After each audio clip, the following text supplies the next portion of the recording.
I'm the man, yes sir, that killed the bear barehanded so the people won't forget it.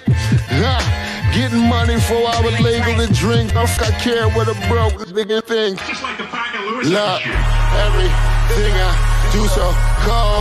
I can do this, both eyes closed. Too short, I stay on my toes. About that guap boy, anything goes. Help the bear if we outside. Help the bear if we outside. Still tipping, baby, nothing changed. I'm still grinding over here, yeah. Still sliding through my own lane. Shorty, nothing funny over here. Dallas rain everywhere around me. Dream to get money. Made it through the storm, living sunny.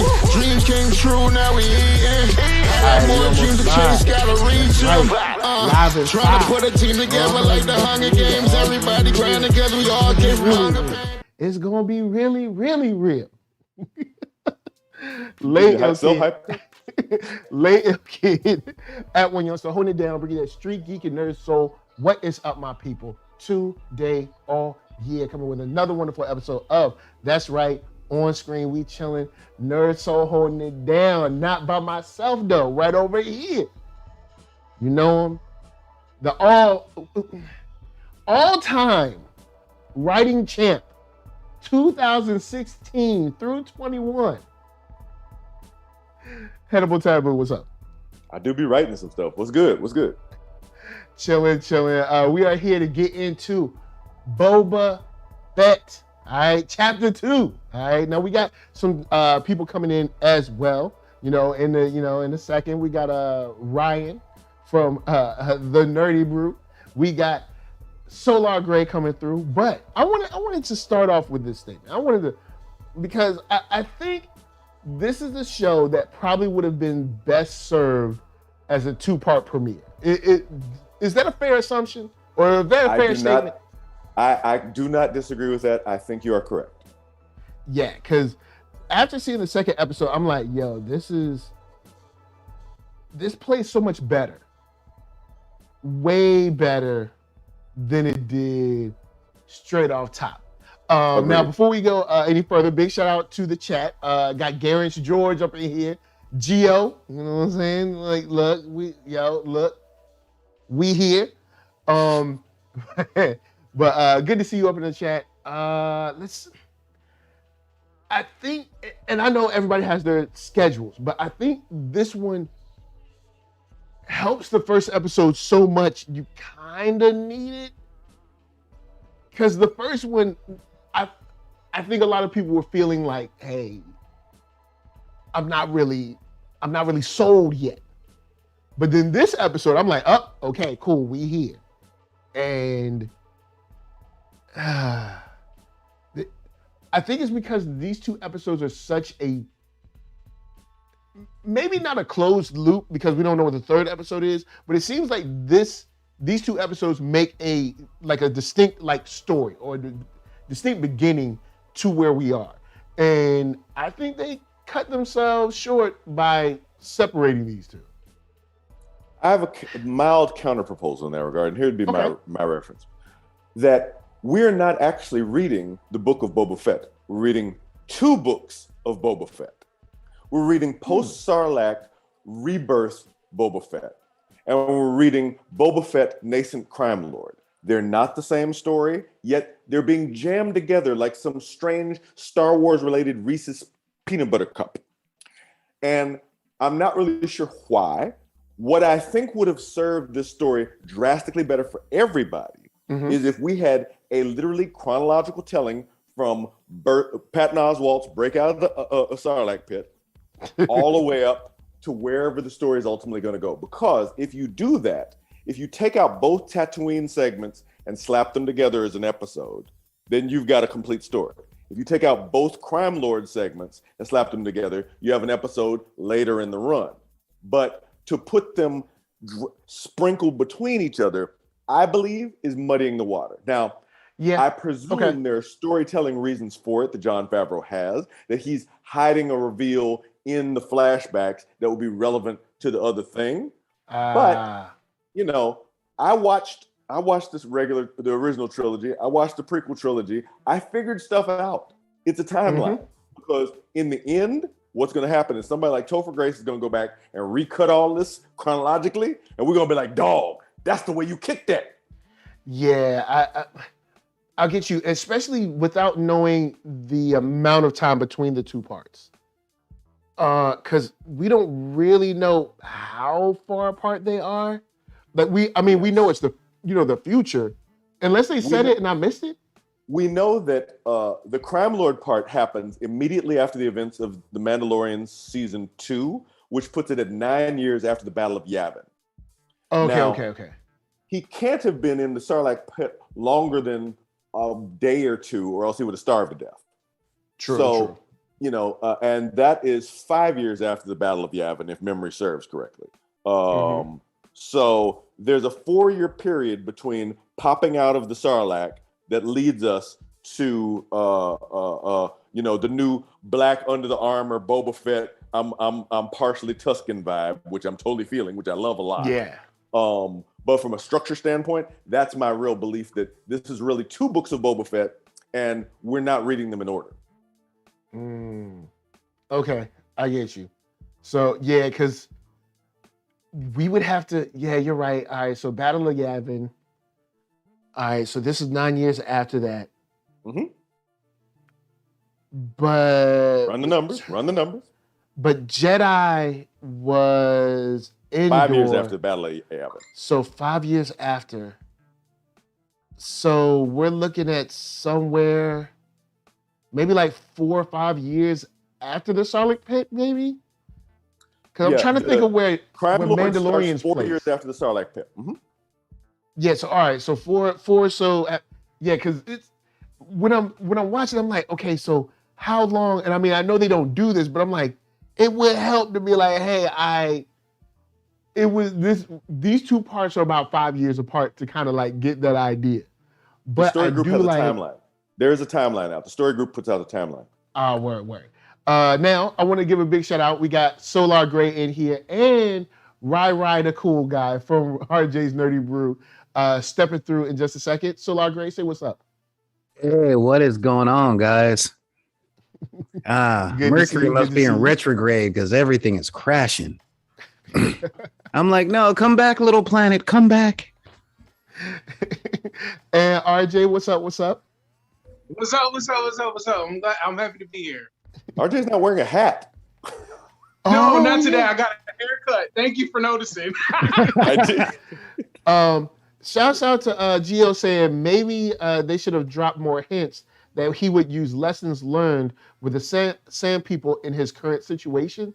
So maybe maybe because I do. There are elements of that in The Mandalorian. There are elements of the specific sand that you can see, like, oh, I recognize that. I know when he got that, Yeah. And there's elements of the sand people stuff that he got specifically in The Mandalorian. I also believe his new reborn, don't blast everybody attitude also comes from his time with the Mandalorians, because he sees how prejudice can be affecting people, and he sees how acting rashly can cause a lot of chaos. I believe he's trying to come up with a more tranquil Tatooine. Unfortunately, it's Tatooine. There's no more tranquility to be found there. I mean, you're talking about like a 20-year project, if this is what you really trying. 20, 30-year project. Yeah. Tatooine is Dodge City. Tatooine is Tombstone. Yeah. Tatooine is one of the worst depths of the Tatooine is Compton in 85. Now, I'm glad you brought that up, because I wanted to say, is it safe to say, after seeing this second episode, that Kashyyyk has a South Side? Because Homeboy looked like he was fresh out. All right? Homeboy looked like he was fresh out. You know what I'm saying? Still chilling in them streets. He about to go right back in about 2 months. I'm going to take a little umbrage to that, because his fur was a little closer to our tone as far as like the Wookiee spectrum goes. It's true. His name is legit Black K.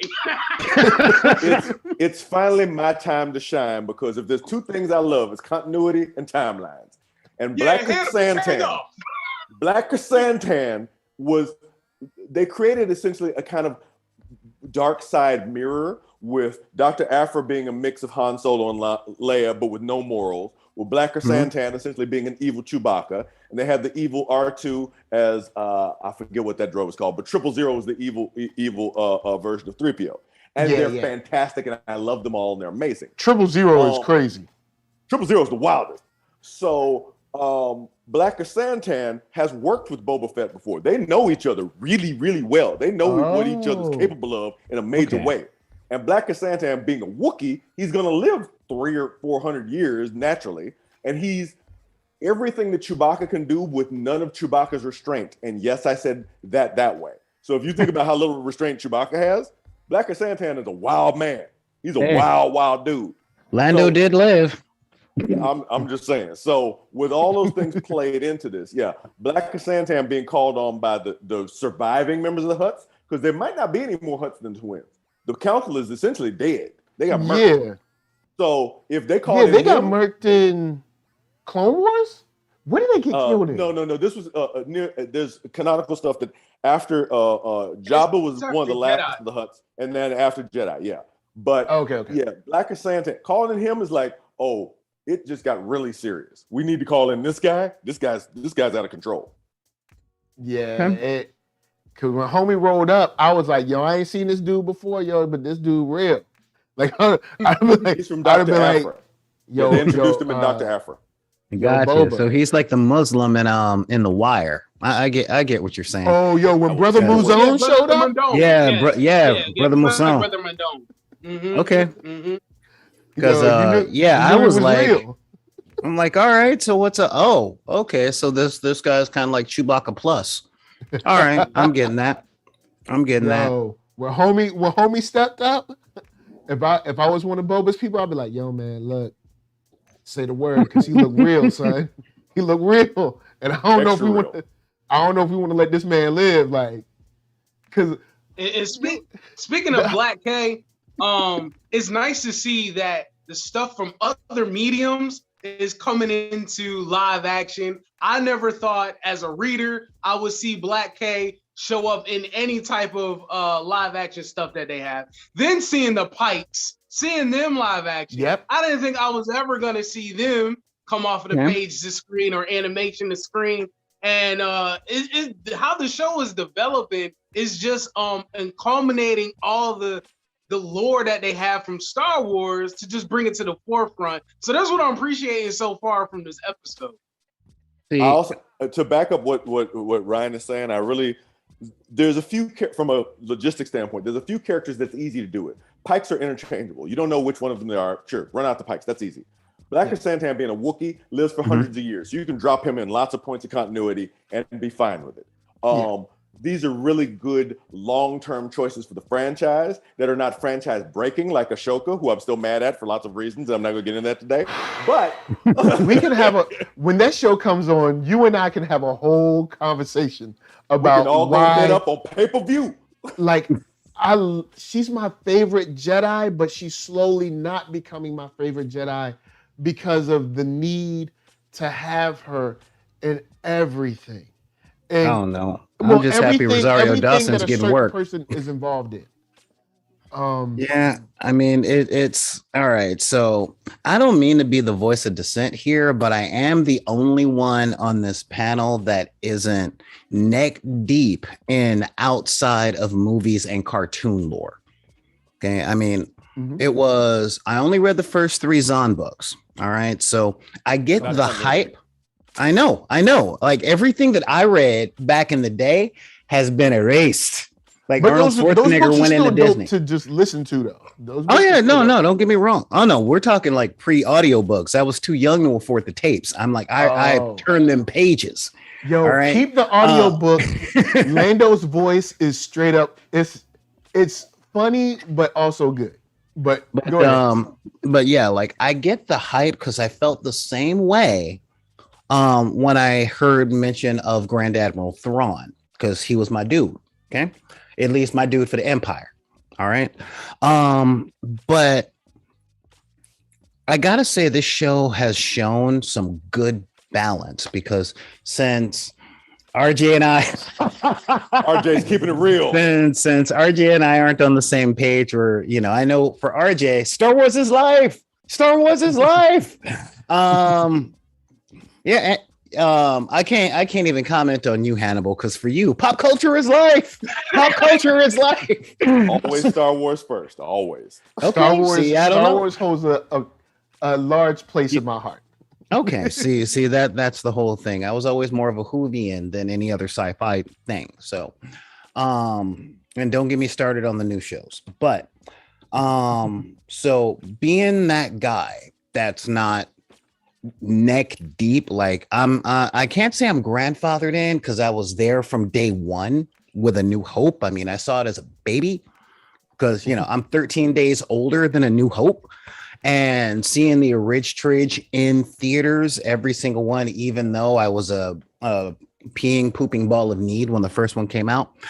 I'm watching this show and I'm seeing all this other stuff, and I'm kind of going, well, he must be important to the plot. That guy must be interesting.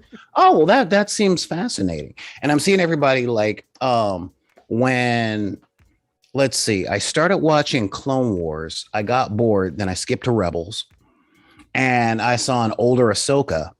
And my older brother, who's just like, he is on your guys' page. He's like, man, Ahsoka and all this and Ahsoka and Ahsoka. And I'm like, okay, cool. I'll see. Like I said, I'm happy Rosario Dawson gets work. Because she's too good to be used so little in any other franchise. But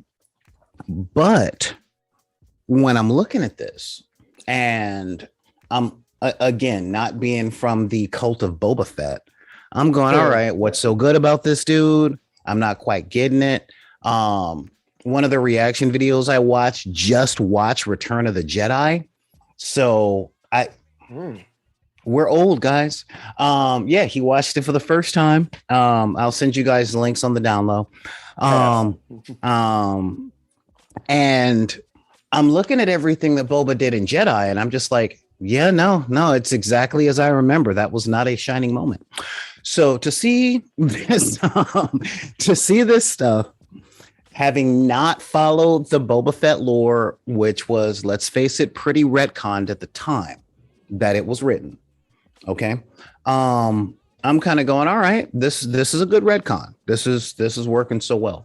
His time with the Sand People, although I got a lot of Dancing with Wolves vibes off of it, I thought it was a decent story.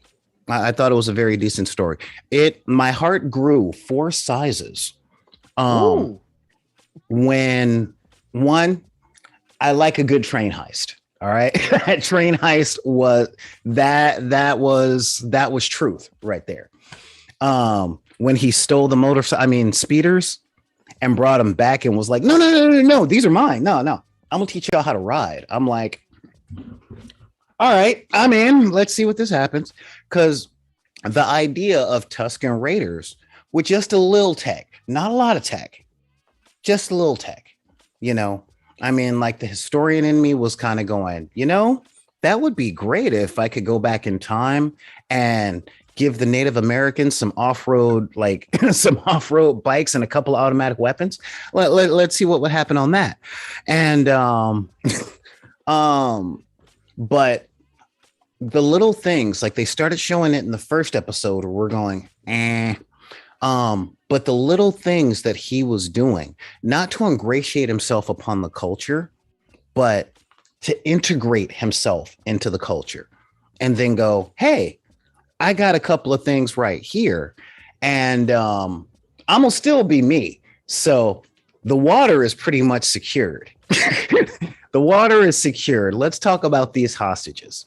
And I'm glad they're called black melons. I didn't know what they were called. I'm like, what is this? Water fruit? I don't quite get it. Whatever it is, it's fruit that has water in it. But yeah, exactly.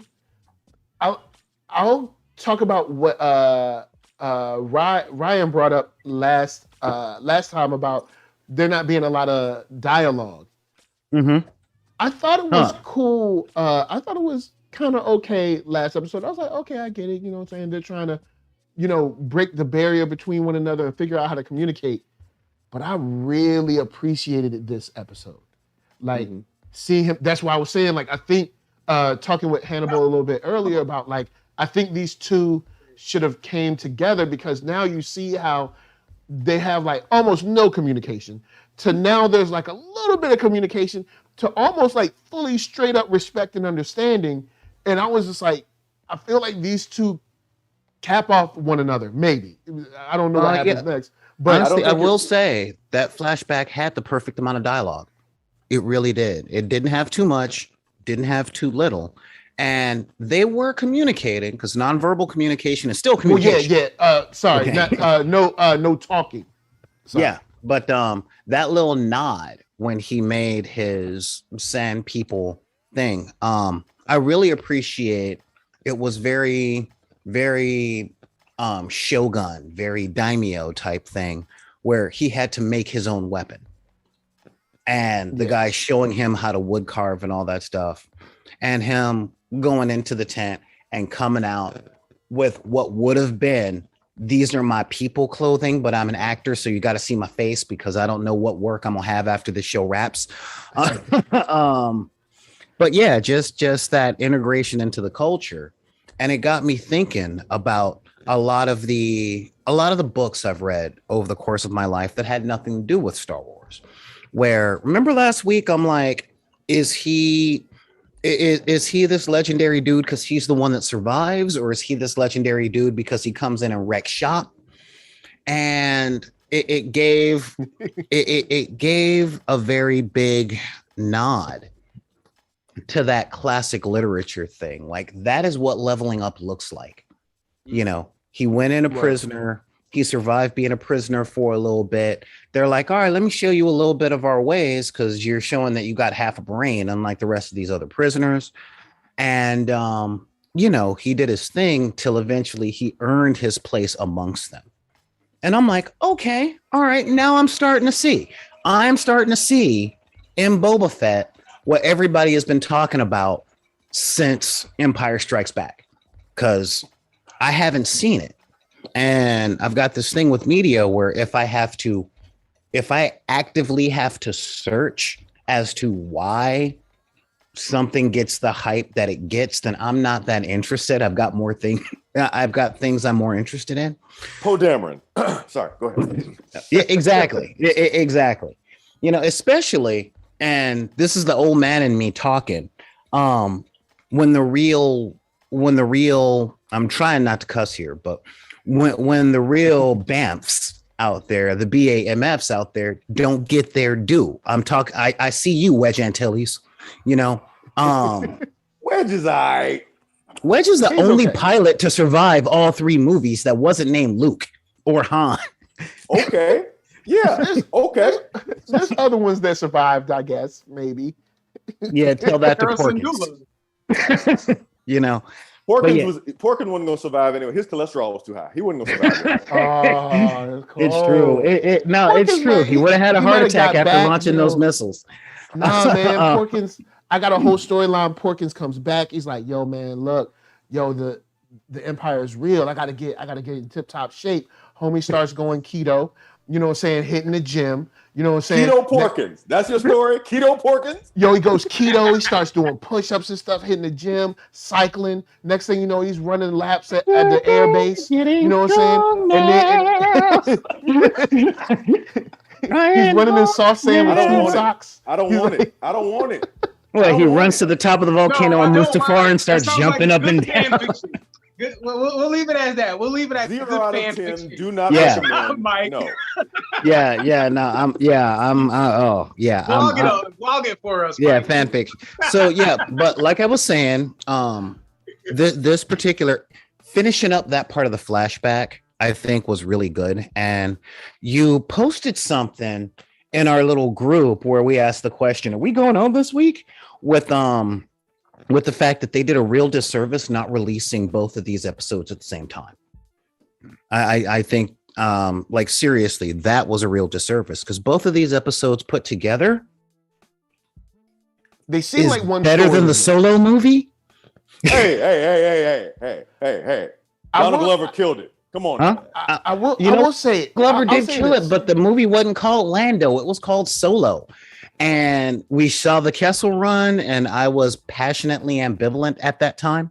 So I'm looking at these 2 episodes of Boba Fett, and I'm like, I think I would have at least caught a matinee of this in the theater, because the story was that kind of compelling.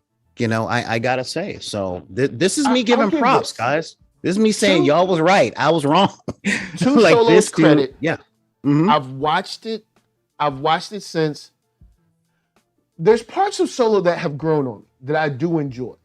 But as a whole, Solo it's still not my favorite, but I do like some parts of Solo. Was it as good as episodes 1 and 2 of Book of Boba Fett? Here's the thing.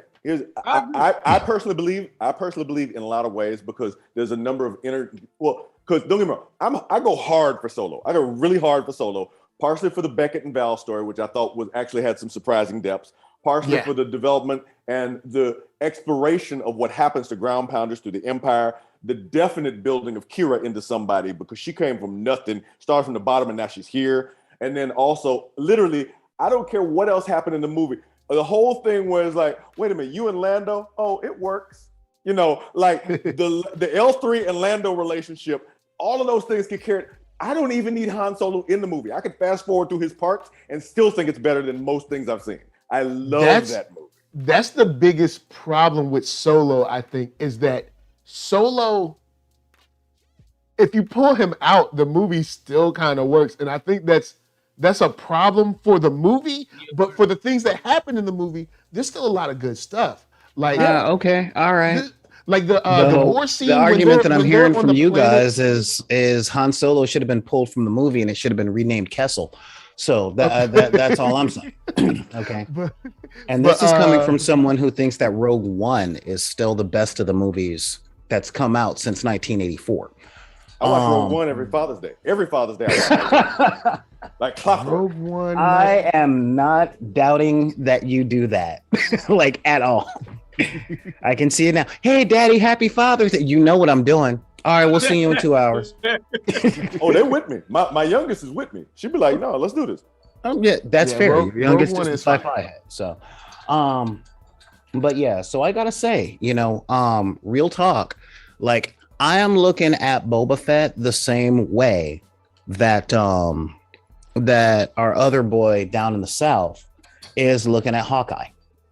Okay, like I'm mad enough to see when I'm not gonna say I've been hating on Boba. Like I said, I've been passionately ambivalent. I'm like, when I was a kid, that armor is wow. Yeah, I want some of that armor. Look at that helmet. And oh, wait, he's got a jetpack?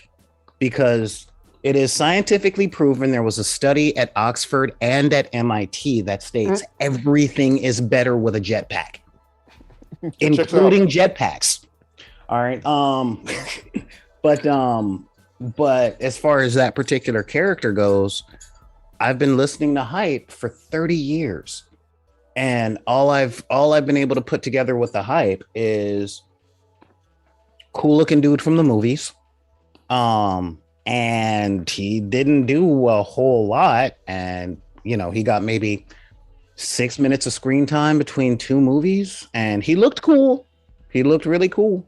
But I'm seeing a bunch of people, because you know how fans get, they exaggerate the stuff that they like, Yeah. Like Deadpool fans think that nobody can beat Deadpool. Thanos fans thinks that nobody can beat Thanos. Doctor Doom fans think Doctor Doom, like the only person who beats Doctor Doom is Doctor Doom. You see what I mean? I don't need you to call me out like this while I'm sitting right here. I don't appreciate this. I don't appreciate none of this right now. No, bro. I'm just saying I see you. That's all. I see you. You are being recognized. I'll tell you this. This is what I'm loving so far about the show. That we have Boba Fett. Boba Fett has always been Boba Fett, and he has a lot of mysticism about himself because of his armor. Who is this man under this armor? Why is he so cool? But now in the show, we see him in a place where he doesn't have this armor. We don't have the mysticism anymore. He's totally stripped down. So now that he's stripped down, it's like, what is his character at his core? And now these 2 episodes, he's like, you know, the guy, his slave friend, right? He had a slave friend. He was like, yo, let me free you. We see that he's starting to care about other people, right? Mm-hmm. And he's integrating himself with this indigenous culture. He's teaching these people how to survive while the world is more advanced than what they're used to. Because he knows how the advanced world works, and he's just accommodating with himself and those people. And we're seeing that he's being well-rounded so far. And now that he is not as vicious as he could be in present tense, he might have to come out of that, you know, moving forward, dealing with Black K. He's dealing with Black K, but he has to still deal with the issues of the Hutts. So it's like, does he put old Boba Fett in the forefront, or does he put new Boba Fett in the forefront? So what we have so far, it's just a good culmination of his development. You're Speaking of that, point because, go ahead. I was gonna say, I like what Ryan's saying there, because essentially it's saying, is he gonna be John Wick, or is he gonna be Julius in Pulp Fiction, trying to not be the tyranny of evil men? And that character struggle is super interesting, and I do appreciate that. He respects that I'm gonna call them right, the Tuskens. He respects that the Tuskens know how to survive better than almost anybody on Tatooine, other than the Jawas. Because no matter what you're gonna do, there's gonna be Jawas and Tuskens on Tatooine, no matter who else gets murked. So, and notice they don't mess with each other neither. They stay. They're like, they're good. They got territory. I will say, when they talked about the Tuskens, remember the time when Tatooine wasn't like this, when Tatooine was lush. I'm like, oh snap, there's a whole ancestral history that I want to get into with them that's super interesting. But I'm with that. He and the actor Temuera Morrison, the war dance that they did is a Maori thing. He brought that into them. It was great. And it was fantastic. It was fantastic. So we're seeing a depthening of Tusken culture that truthfully doesn't contradict anything, that doesn't change anything that we've previously seen, and that makes perfect sense with a lot of things that we have seen. So I appreciate seeing that. I appreciate seeing him bring that appreciation in. Boba Fett himself, as RJ says, was stripped down to brass tacks and had to rebuild into a whole new dude. So, like I said, are we going to see Julius saying, I'm trying, Ringo, I'm trying, or are we going to have John Wick, I think I'm back? Honestly, I have the answer to that question. Oh, well, real quick, with both of what y'all said, I will say right now, I have more respect for Boba Fett than maybe half of the Star Wars characters, just from what I've seen him go through now, and then knowing the kid Boba from the Clone Wars. So now I'm like, almost killed Obi-Wan. Killed Obi-Wan. But so it wasn't exactly hard sneaking into some place that's populated with people that look just like you. Well, no, I'm talking about on the battle on the platform. Obi-Wan was fighting his dad, and Boba was like, I got you, blah, blah, blah, blah, blah, and almost blasted the heck out of him. Yeah. Okay, I thought you meant from the Clone Wars. My bad. No, I'm talking about from the movie. Okay. Oh, yeah, I was just talking about him being little, seeing kind of how he was as essentially like a little brat. And now seeing just this man that, like, he has his, it's his samurai code. And just like, I have so much more respect for him now. And I'm sold on this show now. First episode, I was just like, oh, no. Now I'm sold. But go ahead. The answer to that question isn't John Wick. Like, it's the wrong question. It's not John Wick or Jules. It's Guy Gardner.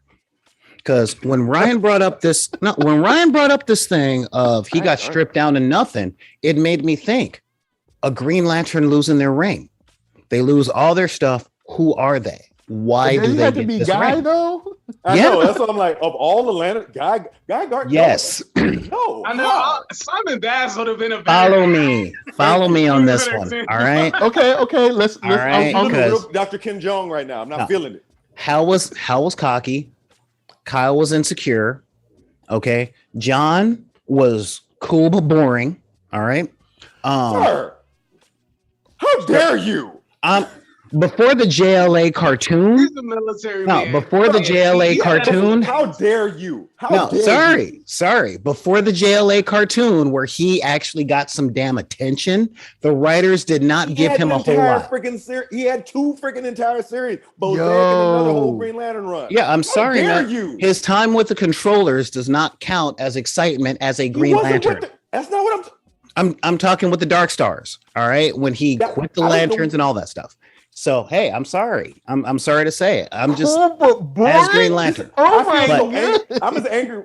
I'm as angry as the time when my brother thought that Eric Sermon didn't have any songs before music. I'm so upset right now. I'm like, what are you even talking about? Now, but if you take a look at Guy Gardner, all right, Guy already had a bad reputation. Okay. He was a little harsh. He was a little dumb. After a little dumb. This is coming. Boba Fett. This is no dumb.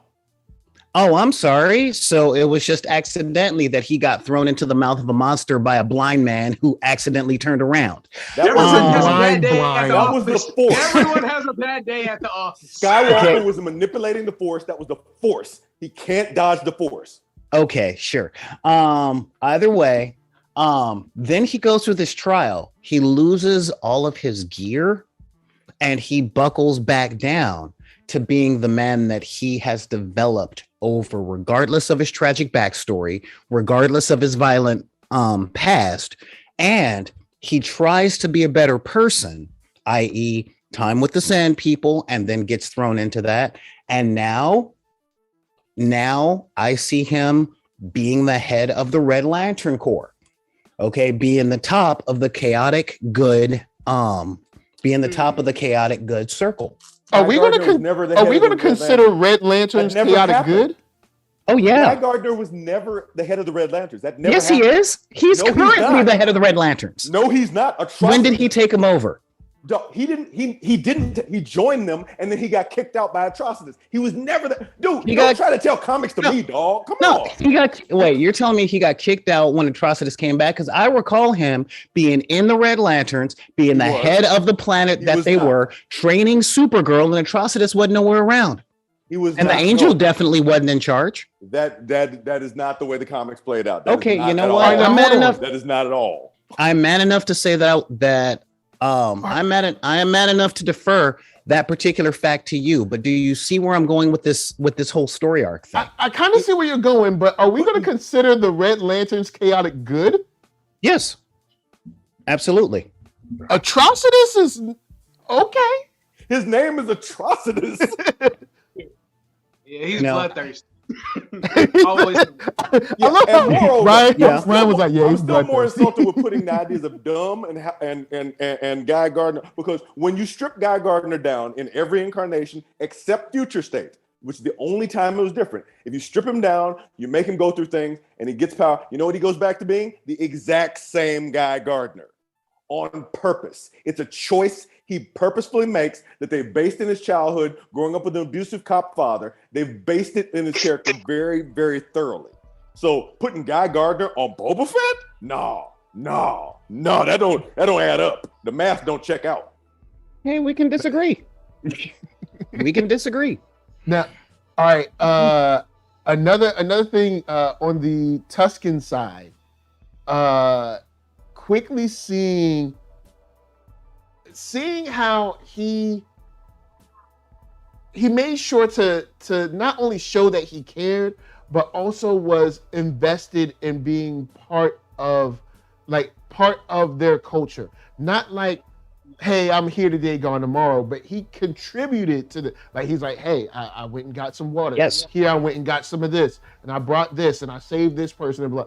It was never a situation where he was trying to take away civilize them. Yeah. He was never dancing with wolves. He was becoming one. Yeah. And even on to the bar scene, which I felt bad about, because one of the most disrespectful moments, I'm going to nominate this as one of the most disrespectful moments for 2022, picking up a man's food, eating it, and then taking his cup and drinking it. Do you know that man, while he's with his girl? That man and that girl were at the Tossie station with Luke in the deleted scene of 1977's A New Hope. Those are the same characters. Wow. I looked it up. But that's disrespect. That's full disrespect. Like that's full like. No. But Like, I I go front. He stood up, but and on one hand you're like, bro, don't stand up, but you gotta stand up. You gotta stand up when like you gotta, as a man, you gotta get up when somebody do that. Yeah, you that's a psychological you thing. You gotta be like, nah. No, taking somebody's food and eating it in front of them, it is a psychological show of dominance. It was the same thing in Pulp Fiction, where it's like, my girlfriend's a vegetarian, which pretty much means I'm a vegetarian, but I do love a good burger. Because remember, food is life. Food is sustenance. So if somebody can look at you and take your life and make it part of their own, you know, that's not just disrespect. That is ownership. Man, because the only person that you can take food from is something that you made, i.e. your children or somebody else's children when you don't respect their parents. So yeah, that whole scene, I'm like, ooh, man, here we go. Here we go. I felt bad for him, but I understood. You got to get up, man. You do not. If you can't win, you don't get up. Exactly. I mean, I get it. It's, but you just can't let another man take your food like that, man. Because I was watching it. Kill you? Well, yeah, I get it. That's what that test is. Okay, but we understand that feeling though, where it's like, yo, I got to get up. You do understand where I'm coming from, right? Like you can't. You gotta. It's something inside, and I know we're supposed to be evolved. I get it, Mike. I feel you, but there's something inside that's like, it's something inside that's like turns on. Like, no, I know you didn't just dig your hand in my plate. Like, I hate to quote a source that's black, but I got to go with, you got to live, Monty. Monty, you got to live. Because literally what Boba Fett was looking at him, you know, just taking the food and eating it, and he was just like, you know what? I drink your milkshake. Milkshake. Drink it up. You know, that's what he did. And if to quote another sci-fi thing, he chose to live. I get it. You know, like, I mean, it'd be one thing if he didn't feel like standing up, but reason over pride. When he stood up, I was like, when he stood up, even myself, I was like, man, don't get up. But I get it. Like, I get it. I understand. Like, this dude, yo, not only did you dig in my plate, but you see my woman here. So now you're going to do it like this? Okay. My man. Like, so when we were watching Dime Store Captain America. my Puma. All right. So when we were watching Dime Store Captain America, and good old Elaine from Seinfeld sat between Jack Daniels and his wife and just ignored his wife. It was the same thing. It was I mean, that's the whole thing.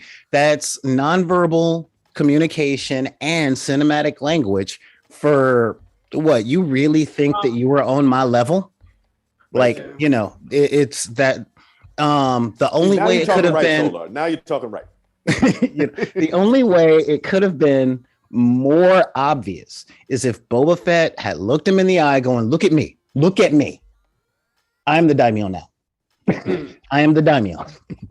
You know, Tatooine is mine. Look, no, look at me.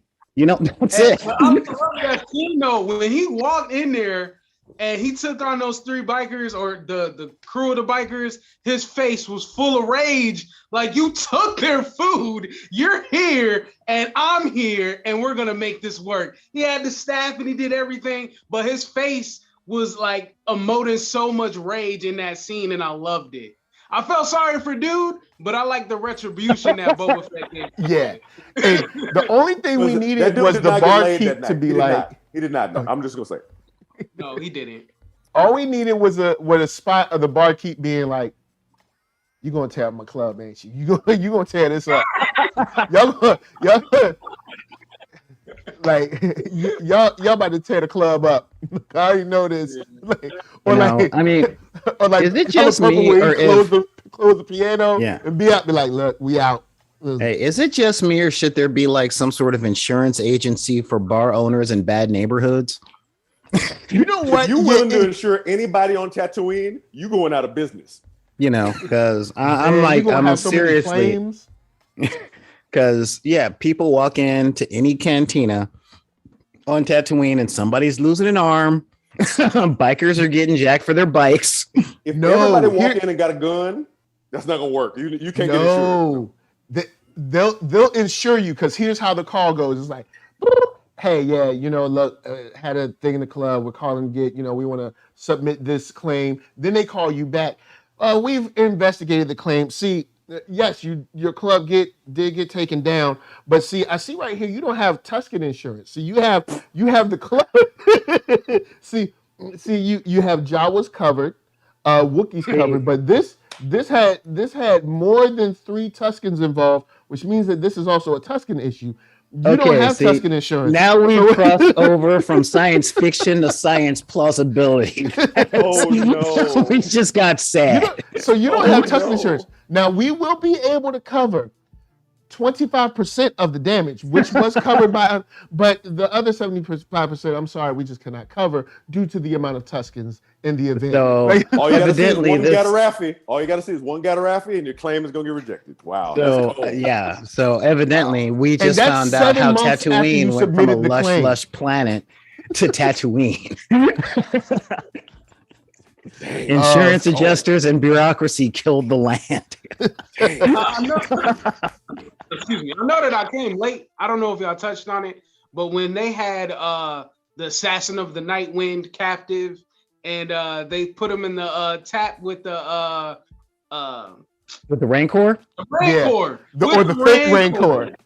Yeah, I was thinking when that whole scene happened, I was like, it's dead. It's dead. What? Well, now what when are they dropped him doing? down there, I was like, oh, they got a new one. Well, you Oh, the double block. remember in Bad Batch that Bib Fortuna bought a baby Rancor called Yeah, he Mushi. bought a baby. So I was like, oh, maybe it's Mushi. But no, apparently Bib Fortuna is a bad steward all around, can't even keep a Rancor alive, and apparently doesn't have that. Yeah, no, 'cause I was honestly, like, oh, they it got a reminded me of that scene from The Punisher where he was talking through that whole torture scene and then hit his back with a popsicle. Like he was just trying to break the dude. You know, Yeah. that's it.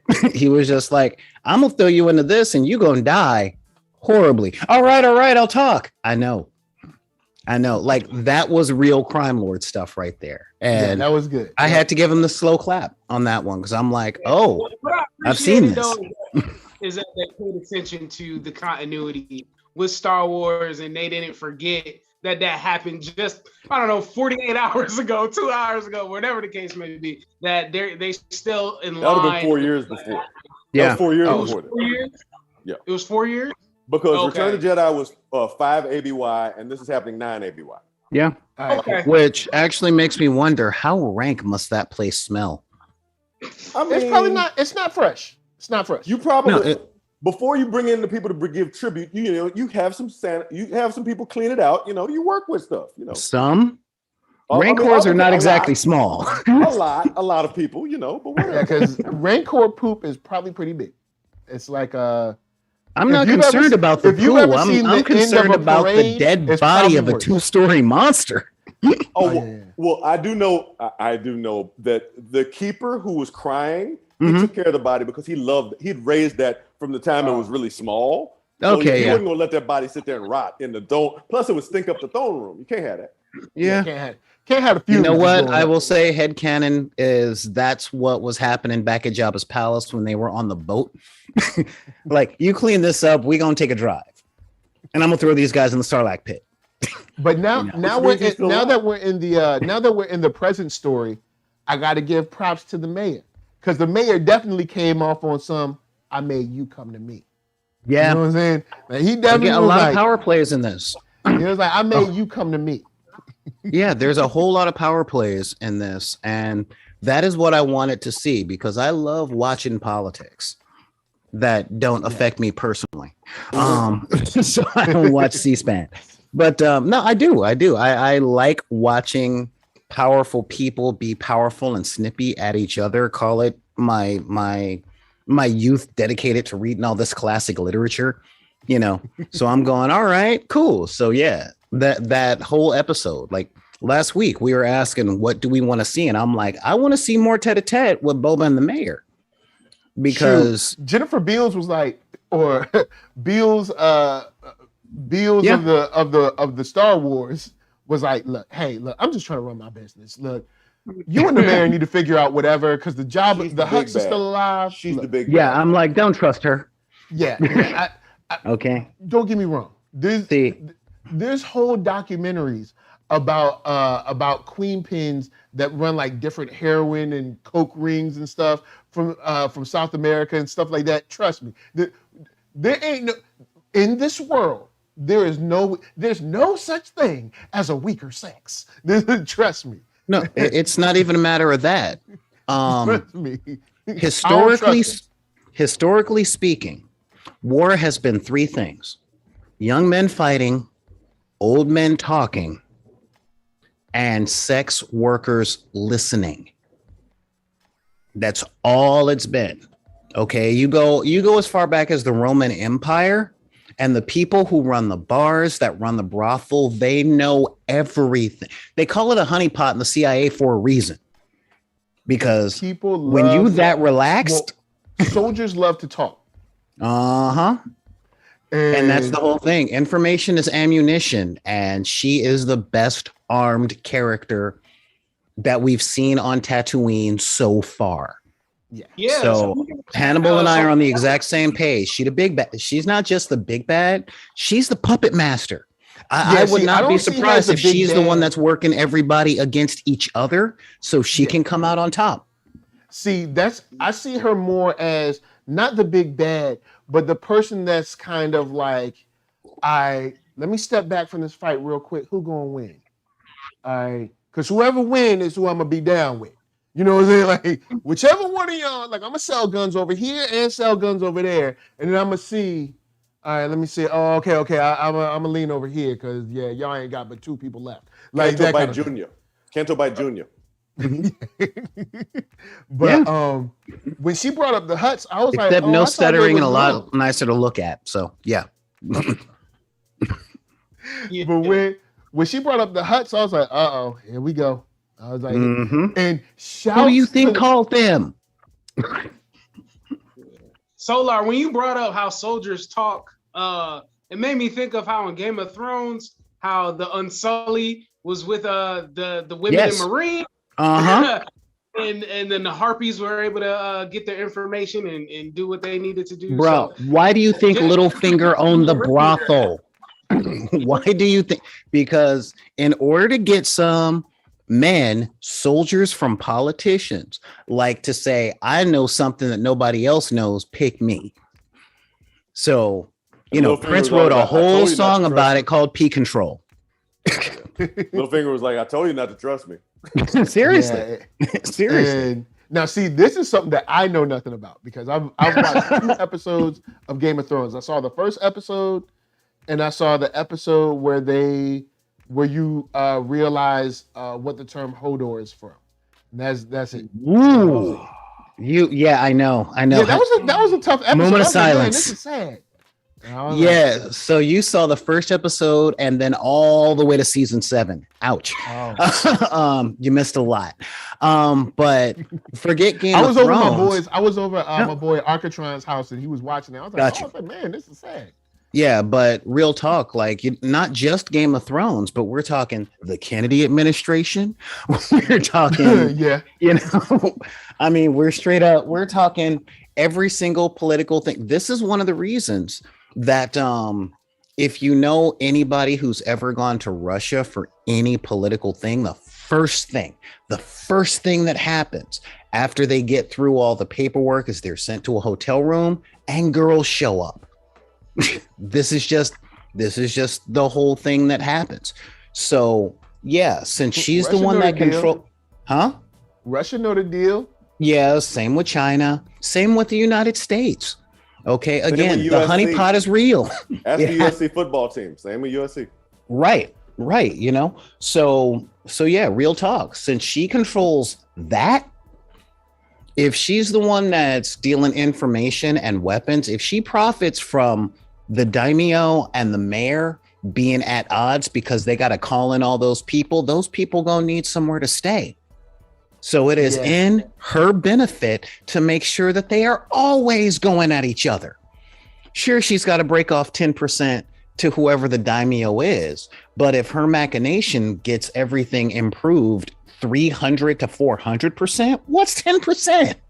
And I love how they both looked at her. They were like, So the Hutts, all right. They were like, I love that everyone is smart enough to know, like, I know you doing it. I can't prove it, but I know you doing it.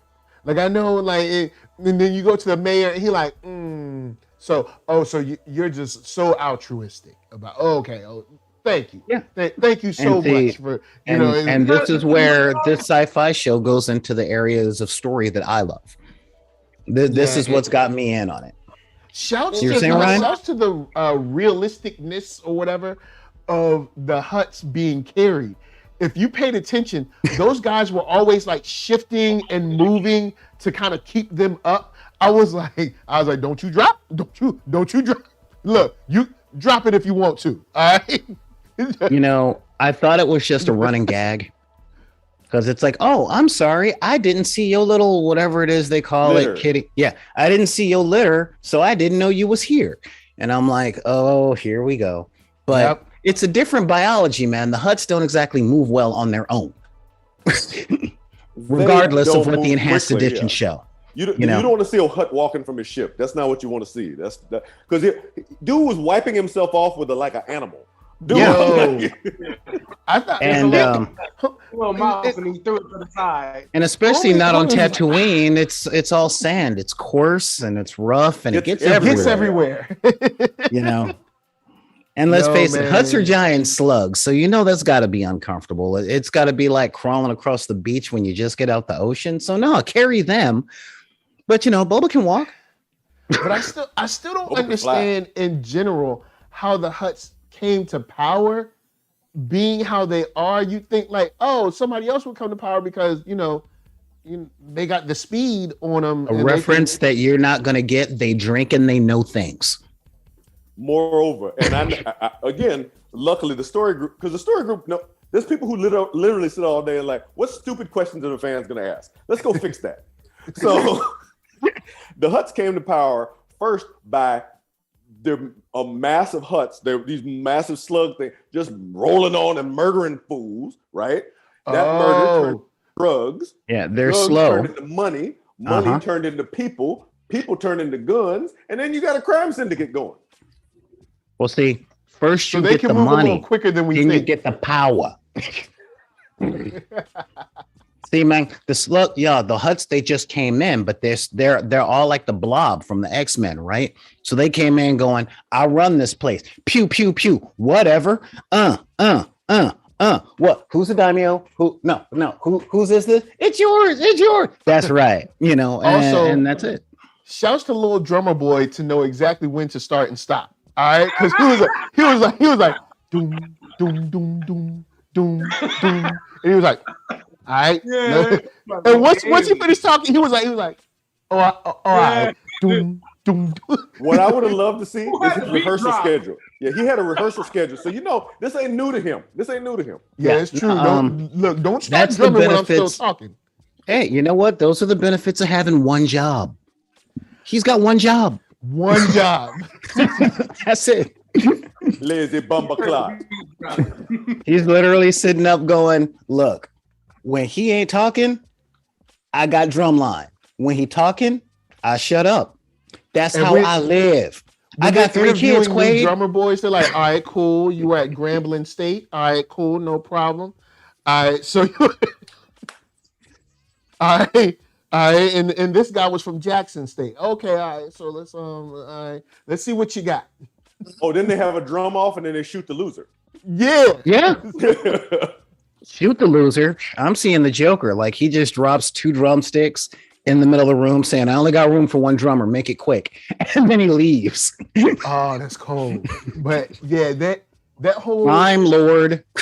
Oh, also Checks out. one of the best shots of the whole episode is when he's talking to Jabba, and there's this like low hero shot of Fennec, Not Jabba. and she, I'm sorry, not Jabba, talking to the twins. Yo, rest in peace, Jabba. You was a real one. All right, so this is low hero shot of Fennec with her hand on the rifle, like she like, look, I gotta do what I got. I was like, that shot. I was like, that's a poster. Like that's a billboard right there. That shot was straight hotness. And I ain't going front. I know we trying to do it your way. Boba, but like, just let me take these 2 shots right here. We can deal with Black K. If I take these 2 shots right now, Black K ain't got nobody paying him. He might even just bounce. Okay. You know what I'm saying? So just let me so go real and take question. these 2 shots now. Real question. This show is like 6 episodes long because it's a Disney thing. Yeah. So what episode are we gonna have the "I told you" moment? Well, to be fair, Temuera Morrison was being interviewed. He says, "Wait for episode 7. That's the one where everybody's gonna be talking. This is not a 6 episode thing." Okay. Yeah. Well, Wait even for if it's an episode 7. 8 episode thing, again, Well, it was. When are we gonna have that- advertised as 6? yeah. When are we? Dude was on the interview, said, "Look for episode 7." I don't know. He might have been trolling, but either way, this is the. All right, look.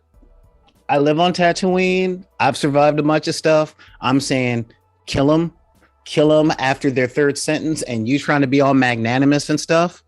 And this leads to 2 things in most stories: the "I told you so" moment and the "I quit" moment. And what I'm seeing in this is not the "I quit" moment.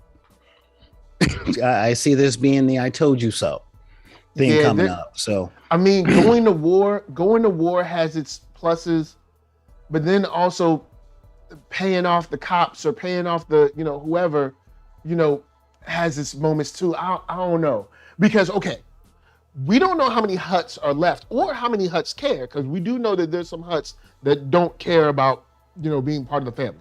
So yeah, Pizza's still out there. So if we kill these 2, are we essentially done? Don't make me come over there. Or if we kill these 2, are we going to have to worry about like 3 more coming through? Now, Well, also, if we know there's going to be 3 more coming through, can we anticipate them and just shoot them out the sky before they even land? Or there's a lot of stuff to kind of. So I get it, but at the same time, I feel like, we can't let them walk back down the street. Homie just said, sleep lightly, man. This is where political machinations come in. Yeah, this is where political machinations come in. This is that part of the Superman comic where he can't punch through his problems. Okay? If he just takes them out, then more will come. What he's got to do is do something that will discourage the rest of them or any other crime lord from perceiving that there's a power gap for them to fill. He's got to do something to show that the gap is filled and it's filled with me. Because the Pikes are already on Tatooine. You're right. Yeah. This is real talk. So this is where the story is. You know what? I'm about to make a prediction. I'm gonna make a prediction. All right, what you Does got? it have anything to do with the baptism? Maybe so. It might matter, but altogether, I feel that he's gonna get what factions that he can get together, right? So he can have his own unit, his own mob, and then they become a force on side of Tatooine, right? Then that's probably the end of the season finale. But you know who's still out there, who has his own crime agenda? Is Giancarlo Esposito? Oh, Maul. No, that's not correct. No, not at this point in continuity. Maul has been dead for a long time now. In this book, Maul died on Tatooine before. Oh, he died. That's right. Obi-Wan killed him before A New Hope. Yeah. He died in Rebels. He died in Rebels. Yeah. Mm-hmm. See, that's the thing. When you got to sit and think, like, hold up, what time is it? All right, yeah, he died in Rebels. That's what I know. Trying to get the timelines together. Because I was listening to this, and I know for a fact that by this point, those might be the last 2 Hutts. The twins might be the last 2 of them. Because the Hutt cartel took a big hit, and most of them were murdered on either Nal Hutta or Nar Shaddaa, the smuggler's moon. So most of them are there may not be any more Hutts to come after this. But So if you there take are them- other criminal organizations. Absolutely. The Pikes Yeah. are kicking around. There's tons of other criminal, and we know that the Pikes are there as of 6 years after a Battle of Yavin. Mhm. So we don't know what kind of drama is going to be going on there and what crime families are rolling through. Yeah. Man, it would be great if they brought in Shizor. I'll love it. Well, I'm talking to him. But I don't know. Like, I'm looking forward to seeing this. I'm still loving the woeful lack of Jedi. I'm like, cool, show me more of this stuff. That's You know, crazy. I mean, Yeah, I get this the is- feeling that Luke is gonna pop up again because again, he popped up in the Mandalorian to take the child and stuff, and there's still force sensitive people out there. Yeah. But well, I mean, the Force always exists, so I mean, there's going to Yeah. have to be. But I would like to see the Force used in different ways. There's more than just the Jedi, and there is a whole part of the galaxy where there just might not be any Jedi. You know what I'm saying? So it's cool to see this where it's like, hey, sometimes there is no hero to come save you. Sometimes you just live under a crime lord, and that's how it is.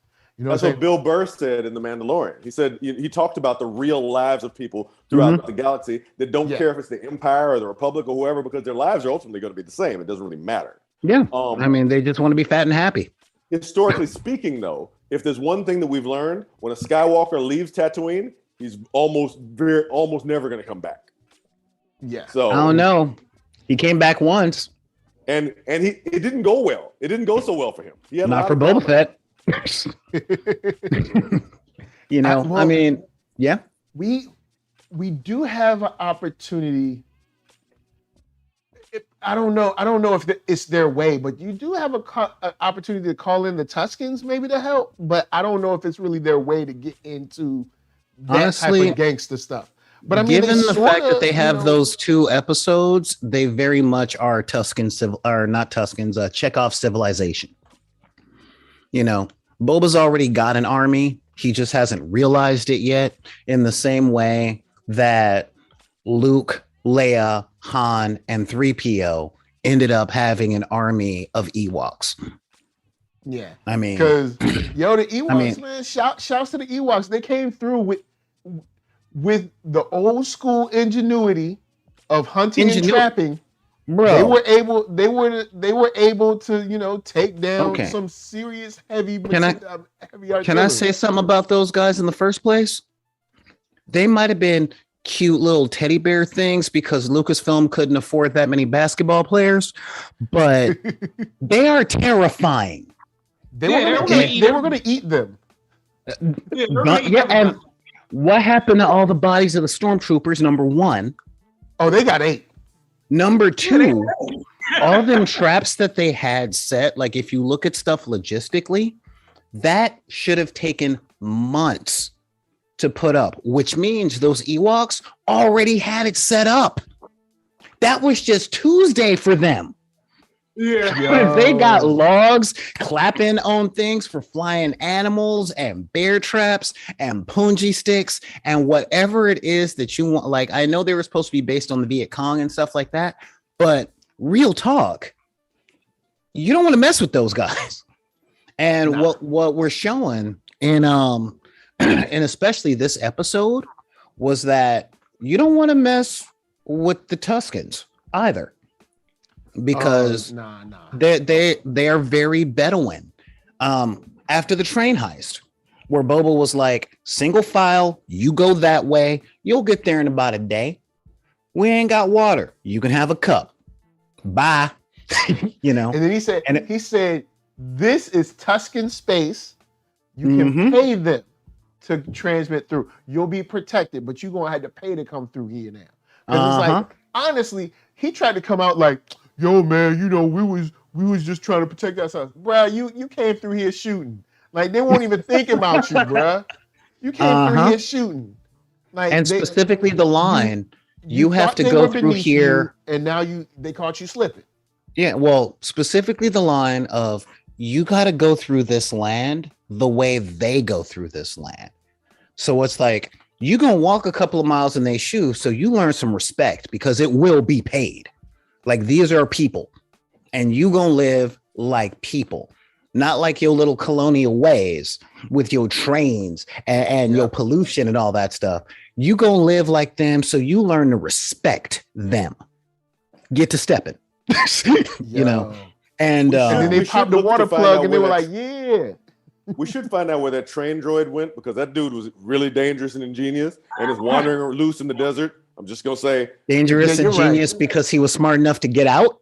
I'm just saying, if the Jawas don't get that dude, I would watch out for him. I don't know. I think the Jawas gonna get him. Jawas gonna be selling them. They're gonna be selling them next week. I don't want to see that, because he actually reminded me of one of our people. Because he's on the train. He got one job, get that train through. He's doing all that stuff, but then as soon as Boba Fett busted through the glass and ended up in the thing, he's like, I'm out. Like, nah, peace. Look, I ain't got. He Chuck Deuces. I get paid to drive the train, not to fight Tuskens. Seriously.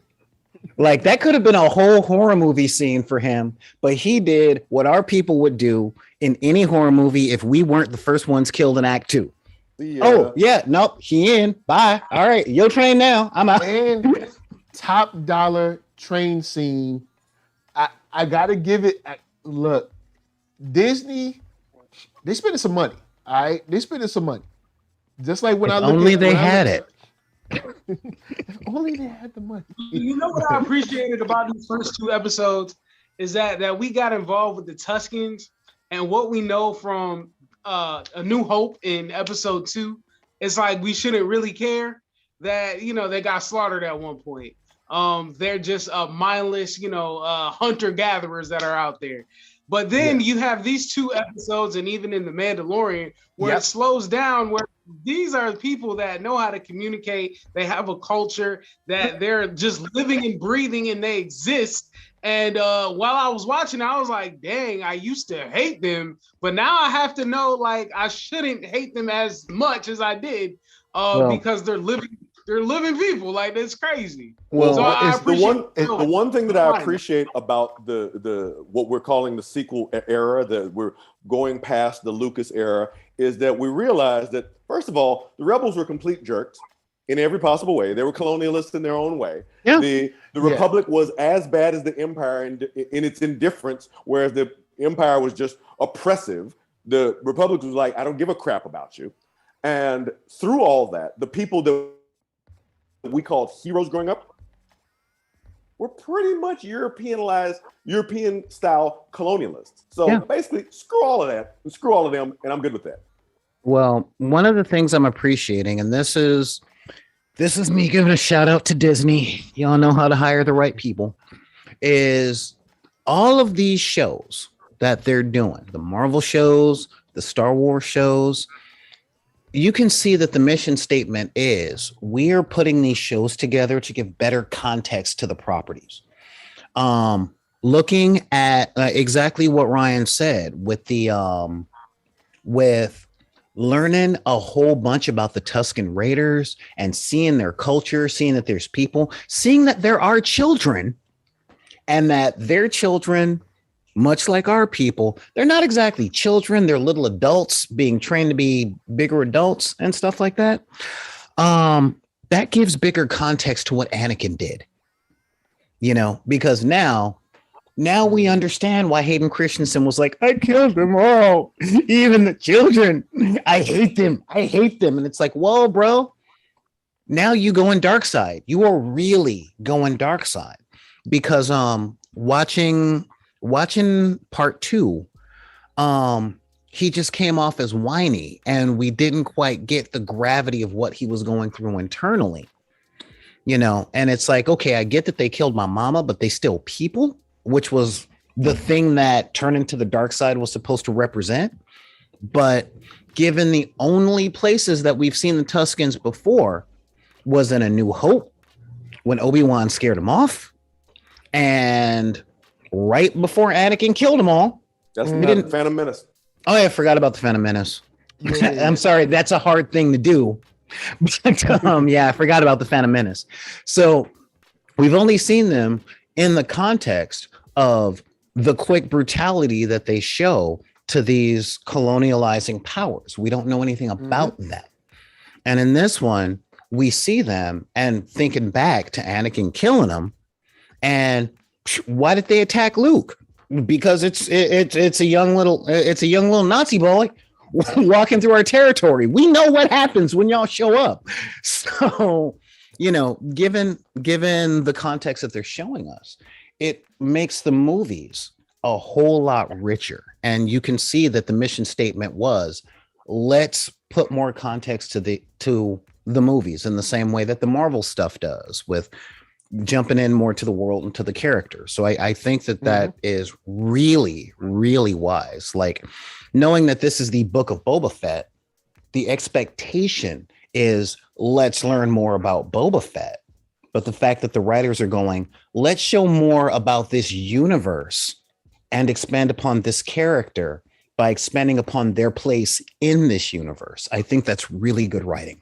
Yeah, and Geeky Andre said that we learned that not all Tusken tribes are the same. So true, yeah. We don't know. There could be, Tusken tribes that are kind of cool, some that are like super, old school, like no tech at all, some that are like super aggressive, You mean like there are different factions of Mandalorians? Very my God, cultural diversity. Exactly that. And that's exactly the real benefit to this, that we also now are forced to take a look at the Tuskens were there before Tatooine was sandy. So the settlers, the colonials that came there, who taught their children, because Luke grew up thinking that the Tuskens were savage. Before any of that happened, Anakin's people, his brother grew up thinking that. His father, his stepfather, or whatever, grew up thinking that. So those darn midichlorians. There's a cultural definition to these people are less than, in the same way that many people grew up thinking that, they civilized the Native Americans in the United States. That's the culture and that's the training that was given onto this people. So when Anakin murks all of them, he didn't think of them as people. So that wasn't enough of a turn. He had to kill younglings to really turn to the dark side, because they were people that he knew and recognized their sentience and their honor as actually people. But we now get the sense that his myopia was caused by the kind of cultural imperialism created by whoever settled on Tatooine. Yep. And it's easy to put this into real terms because we have proof in historical documents and statements from the people themselves, even in high academia of this country, stating that there are certain people that are just not human. Or, they're human, but they're not important. They are to be studied, owned, controlled, tortured, experimented on. They're here for us to do that. Oh, by God, they're given to us to do that. And when you now we got to call them up to find out how they would handle these wildfires. and then when you teach that to people from your prestigious schools, Harvard, then people believe that, because they're like, hey man, these guys, because they've never known differently. Yeah, we ascribe rightness to richness or rightness to position. So hey, this person's famous, so he's right. It's like, of course he's right. It's like, that's not exactly how it works, but okay. So we should really clip this show and send it to Jon Favreau for saying thank you for getting it. You know what else is fun now? I really think about it. If you look at the guns that the Tuskens have, and you look at the guns that the settlers have, because I remember the rifle that Luke shot and that he carried when he had that big stupid hat. They're not dissimilar weapons. And I bet you if you read on them, they're muskets. You'd probably see that they were manufactured by somebody from Canto Bight. That war is always good for business. Mm-hmm. Yep. Like, where he said, look, that's one of the best parts of TLJ, when they're like, look, these people don't care. And speaking of that, I remember there's an entrepreneur that's has a lot of money that was on YouTube saying, I don't care who's president next time, because that's not going to stop me from making money. Uh-huh. I won't say that person's name, but I remember the video and I was just like, bruh. Unfortunately, he's right. So just like that Canto Bight scene, he said, look, they making these, they making X-Wings, and they making TIE fighters. TIE fighters. Interesting, right? He's out of line, but he's right. Yeah.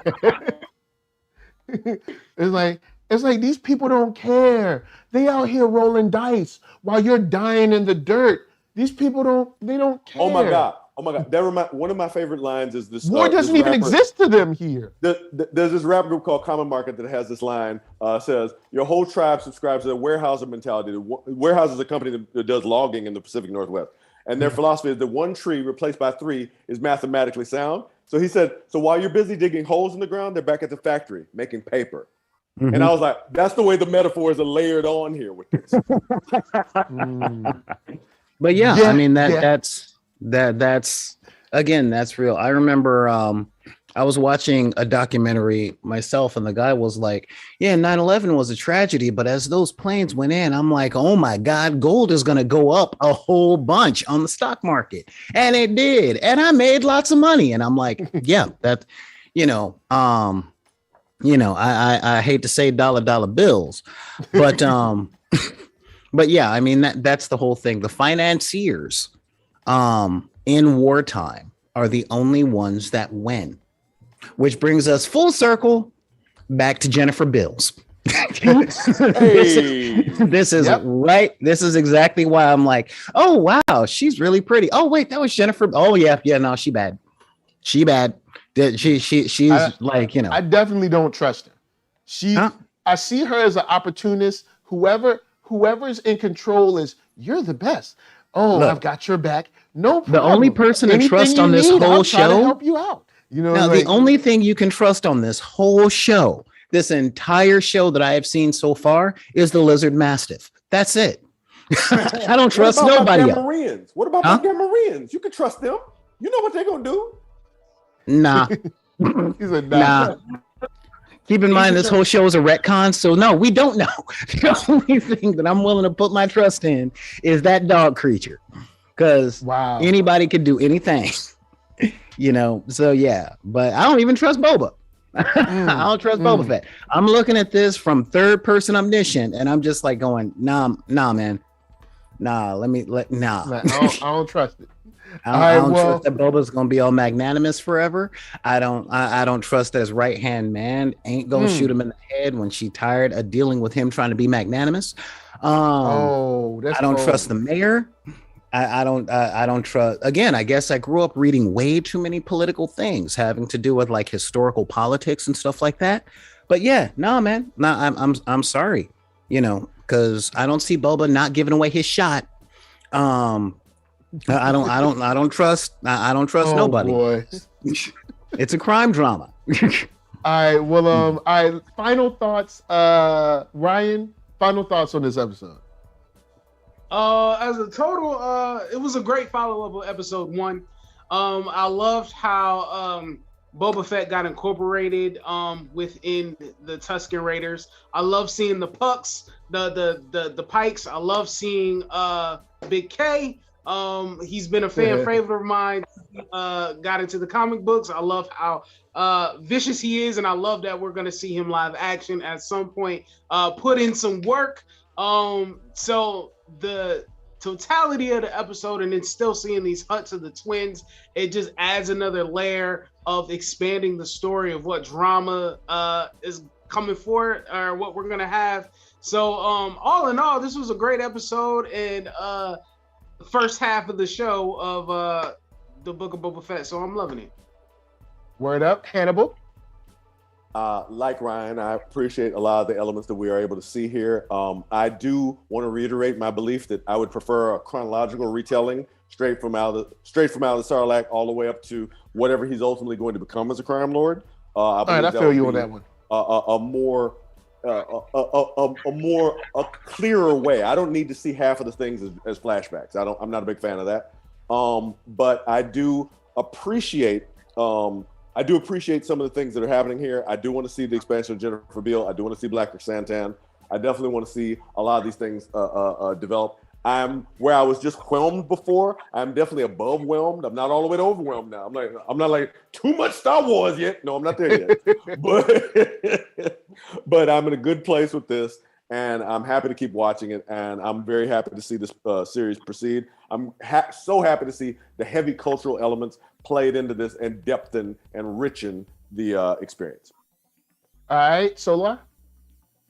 Well, to start off, I'm gonna say my thoughts on this episode should have came out last week. Really should have came out last week. They should have dropped this at the same time they dropped episode 1. Like Hannibal, I am solidly whelmed. Just solidly whelmed. Since I don't know half of the people they're bringing in on this, I'm fascinated and curious enough to see where this is going. All right. I'm halfway with Hannibal on the chronological retelling. If I would like a chronological retelling up to where he meets Jin in the Mandalorian. That is, to where he resurfaces as the character on the screen. I would have been good with that. Because we know he meets up with Jin, they have their adventure, he gets his armor back, and then he goes and takes over the huts. That's enough story for me. Now the real truth in all this is I'm now invested into the show. I would like to see how this plays out. Like I said, I love political intrigue and I love crime dramas. And I love crime dramas because they are filled with political intrigue, from The Godfather to The Sopranos. And there we go. I'll be reaching out to them in a minute. So yeah, after all is said and done, okay, with all that is said and done, I'm looking forward to this next episode. And I just said I don't trust nobody involved in this. That was a misnomer. I trust Jon Favreau's writing. I really do, because he's showing that he still has it. So again, I'm not stargazing or anything like that, but I am saying he shows up, he puts in the work on the page, and you can see it on the screen. So as long as he keeps doing that, I'm in. I'm in. Yeah, I'll say final thoughts. I do trust someone in this. I trust Finnick. I do trust Finnick. I think Finnick is really down for Boba. I don't see her turning on Boba. I do see her leaving if it's like, you know what? I can't do, you're not listening to me. You're not trusting me. So I'm not going to fight you, but I got to go. I got to go live my life. I don't see, she's been riding with him for a while. I don't see her becoming, adversarial with him in a way where they're shooting at each other and stuff like that. So I think she might be the only person that Boba can trust right now. Same thing with the writing. I'll go for it. Writing, direction, acting. The actors are buying into this world, which shows. Directions 1 point. All the scenes and everything. I am sold, and I'm sold now. I could have been sold at first if these were both put together. So. Because the first episode, I was like, man, I'm kind of worried about Obi-Wan right now. But now I'm like, okay, cool. This was just a scheduling problem. Y'all should have put these two together. Outside of that, I am ready for whatever they got coming, because now I respect Boba more than I ever had. And I really want to see your boy Black K get down. You know what I'm saying? I'm really ready for that. So, with that said, I'm going to throw it on to RJ, Nerdy Brew. Where can they find you? You can find me at my YouTube, The Nerdy Brew, where we talk TV, movies, and everything in between, all with a cup of coffee. Sometimes I have a co-host, sometimes I don't. We just try to be frequent and keep the channel alive. And you could also find me on my Instagram at RJ Nerdy Brew 315. Just ready to talk all things nerdy about the stuff that we love, and you can find me there. Word up. All right, Hannibal. You can find my reviews every week at bleedingcool.com. Also on the iHeartRadio podcast, Nerdorama with Mo and Tawala, and the It's Complicated YouTube channel, where I've started posting the reviews that I do with Dr. Stanford Carpenter from Clubhouse. You can also find a lot of my work on operative.net, which has oh, wow, that was a weird echo. Which has a complete compendium of the work that you can find from me. And also my radio show tonight on KQBH LP 101.5 FM in Los Angeles. And lpfm.la on your browser. I'll have that on Mixcloud later tonight as well for on-demand listening. Oh yeah. And last but not least, Solar Gray. Hey guys, you can find me over at twitch.tv/BID_P Monday through Friday, where we talk about games, pop culture, and hobbies and the ways that they can make your life a little better if principles are applied. Also, you can find me over at back in the deck at gmail.com. It's BACKINTHEDECK. Look me up on Twitter, Instagram. We have a TikTok where essentially a hand puppet of myself does lip syncing of my all my record collection. It's fun because sometimes you need some eye bleach after doom scrolling and being all mad.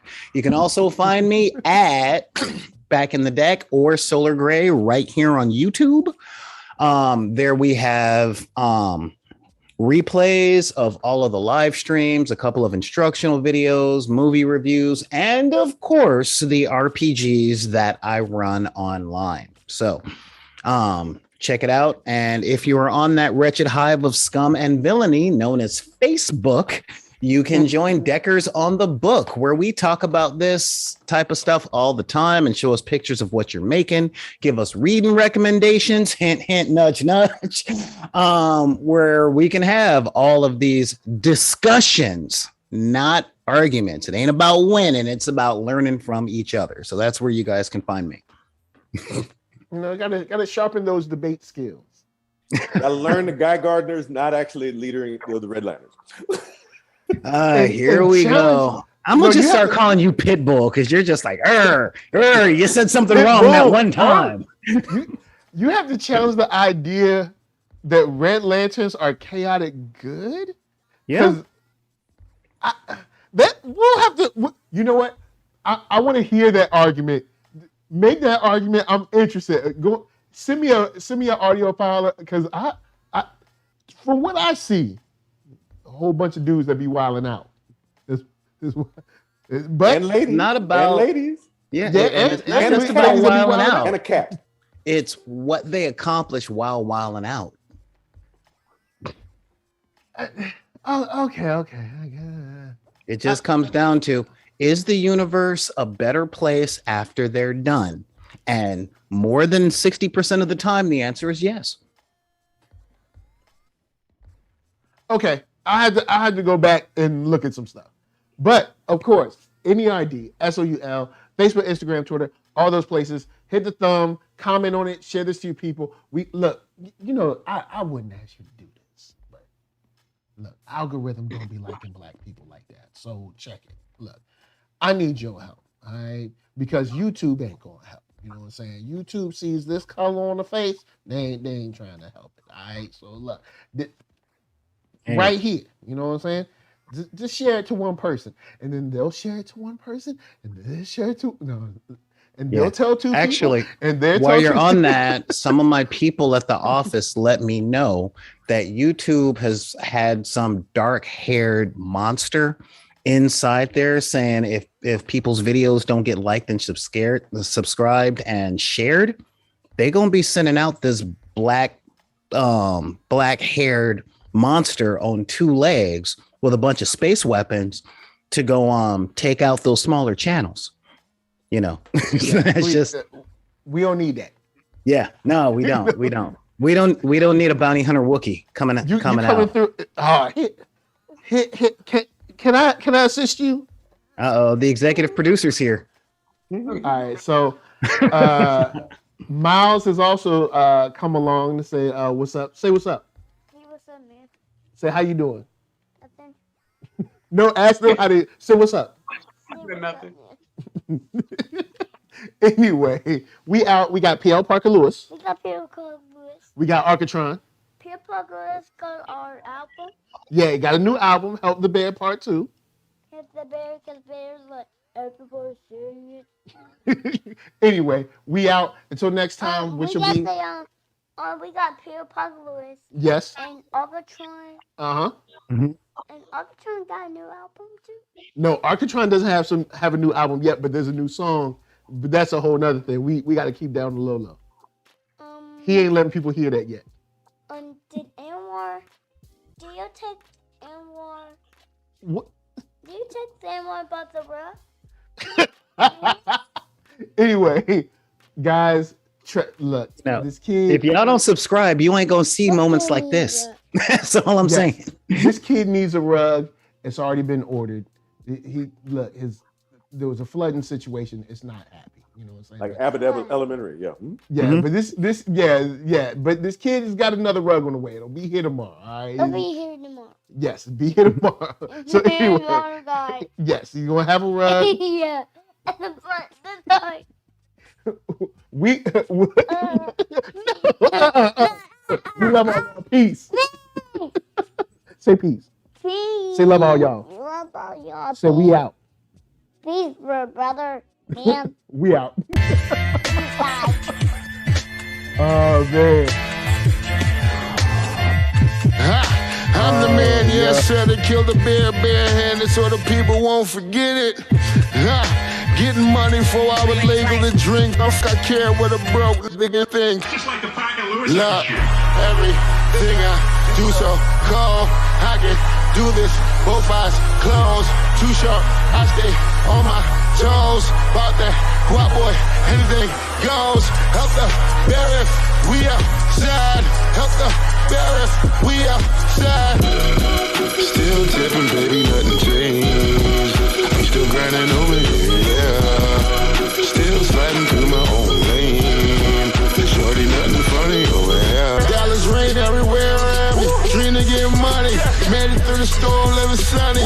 Dreams came true, now we eating. I got more dreams to chase, gotta reach them. Trying to put a team together like the Hunger Games.